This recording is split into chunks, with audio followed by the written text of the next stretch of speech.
Հայաստանում իրավիճակը գնալով վատանում է, արդեն փակվել են բազմաթիվ աշխատատեղեր, գործարաններ, ֆաբրիկաներ, ձեռնարկություններ, այժմ էլ փակվում են սահմանամերձ դպրոցները։ Ըստ հայկական լրատվամիջոցների Շիրակի մարզից 48 դպրոց ևս ընդգրկված է այդ ցանկում, իսկ դա նշանակում է, որ մինչև 2026 թվականը Շիրակի մարզում 48 դպրոց փակվելու է։ Ստացվում է, որ այդ գյուղերում այլևս դպրոցներ չեն լինի։ Շիրակի մարզի սահմանամերձ Գետքամյանքի բնակիչները դեռ անցյալ տարվանից են ըմբստացել այդ նախագծին, երբ տեղեկացրել են, թե դպրոցը փակվում է։ Եթե սենց եղավ, գարունը ոչ մեկը չէր բասի։ Քանի գնում, ասենք ավելի է վատարանում յուղի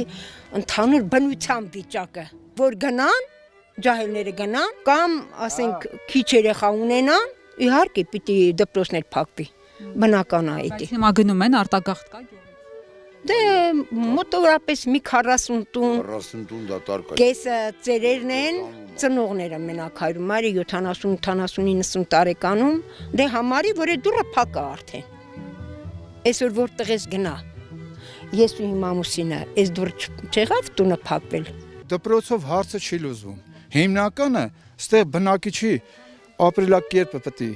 մարդիկ ապահովեն, որ մարդն աշխատի, այս հողի վրա մնա։ Վաղը մյուս օր ծեր ցավը տանեմ, ես էլ եմ մնալու։ Որովհետև տղայիս ես ասել եմ, գնա քո երեխուն ապագա ստեղծի, ստեղ ապագա չկա։ Ոչ մեկն էլ չի մնում, մնանս թե ինչ անեն։ Հələ ես տարիքով մարդ եմ, հասկացանք մոտ 70 տարեկան եմ, անասուն եմ պահում, մյուս օգնում եմ, ընտանիք եմ պահում եւ այլը։ Դա ջահելս մնաս թե ինչ անի։ Ինչի՞ս է պետք որ մնաս թե ինքն էլ իմ օրերը քաշի, մեզ ցավերը քաշի, չի կարելի այսքան ժողովրդին, այսքան ցավացնել, չի կարելի։ Դպրոցը սուտ է, ասֆալտը սուտ է, սա սուտ են, մարդիկ պետք է աշխատեն, ապրեն, ստեղծեն։ Սովորել է, չէ, սովորել է մեկը, բան գոշ չկա։ Ուրել էթում ես բան աշխատելու, ասենք իմ աղջիկը բան սովորել է, իմա քույրական, 80,000 բան աշխատավարձ, ինչ աշխատավարձ է։ Երևան մնա, տան վաշտամ, ինքը ապրի, կլինի, չլինի։ Մեջ այլ իրատուն հալիրք է դասա տալիս, բայց իմ հարսը ոչ միտեղ, մի հատ հիվանդ երեխա ունի, կենա պահում, ուր է թա, աշխատանք չկա, մի բան չկա, սովոր է ինստիտուտը, բայց աշխատանք հատեղ չունի, որ է թա աշխատի։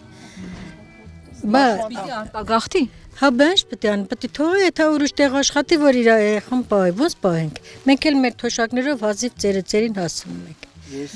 Չունենք այդ հնարավորությունը։ Գյուղացիները բողոքում են, որ Հայաստանում մշտապես անտեսված են սահմանամերձ գյուղերը։ Չկա գոնե մեկ գյուղ, որը հատուկ ուշադրության է արժանանում կառավարության կողմից։ Այդ վայրերում մարդիկ ապրում են դժվար սոցիալական պայմաններում։ Հնարավորություն չունեն նորոգել իրենց տները, շատ վայրերում չկա բնական գազ, խմելու ջուր ընդհանրապես չկա, վաճառում են դույլերով։ Սահմանամերձ գյուղերի մեծ մասում չկան խանութներ կամ սպասարկման կառույցներ, կիսաքանդ վիճակում են մշակութային ակումբները, չկան կրթական եւ ժամանցի կենտրոններ, աշխատատեղեր, ճանապարհներն էլ աղետալի վիճակում են։ Հազիվ էլ ծերին հասցանում ենք,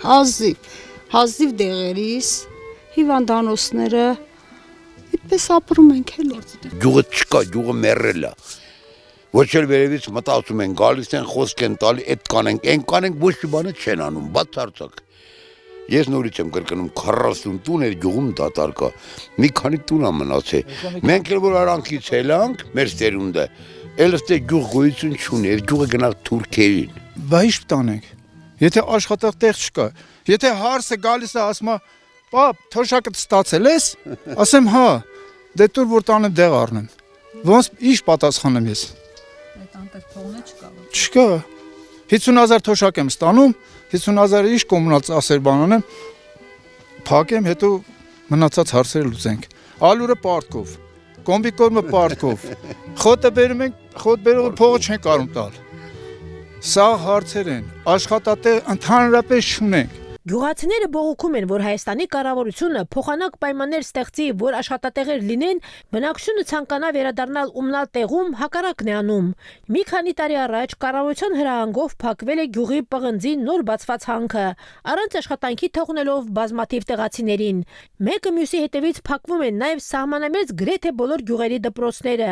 ինչի պատճառով մարդիկ զանգվածաբար փախչում են երկրից։ Եվ եթե այդպես շարունակվի, Հայաստանի սահմանամերձ բոլոր գյուղերը ամբողջովին կդատարկվեն։